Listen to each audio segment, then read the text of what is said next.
Israel is breathing a cautious sigh of relief.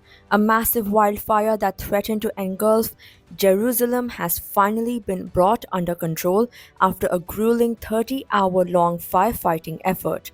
The blaze, which broke out on Wednesday in the Eshtaol forest near Mesilat Zion, rapidly spread through the hills west of Jerusalem. Strong winds, dry air, and intense heat helped the fire grow uncontrollably. Officials now say roughly 5,000 acres have burned, including about 3,000 acres of forest land. Shmulik Friedman, commander of Jerusalem's district fire department, said, and I quote, "This is perhaps the largest fire ever in the country." End quote. The fire's timing made the situation even more sensitive.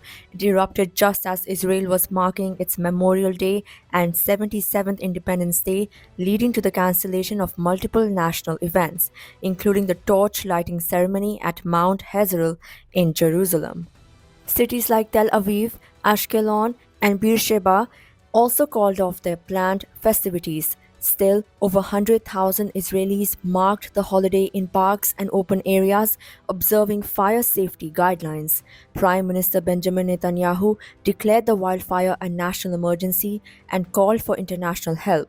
Greece, Cyprus, Croatia, and Italy were among the first to send firefighting planes. France, Spain, Ukraine, Romania, and others also committed to assisting. In total, 10 firefighting aircraft were deployed on Thursday morning, with 8 more expected later in the day. Meanwhile, Israel's military and emergency services worked round the clock, including efforts to reopen the Jerusalem-Tel Aviv highway, which had been closed due to the flames. At least 12 people have been hospitalized so far, and 10 others received medical care on site. But the cause of the fire is raising serious concerns.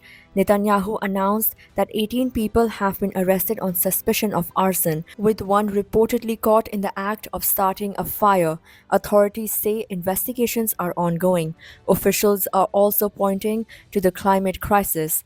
Anat Gold from the Jewish National Fund noted that years of drought and reduced rainfall made the forests more flammable than ever. She said workers struggled to contain the fire because shifting winds kept reigniting the same spots.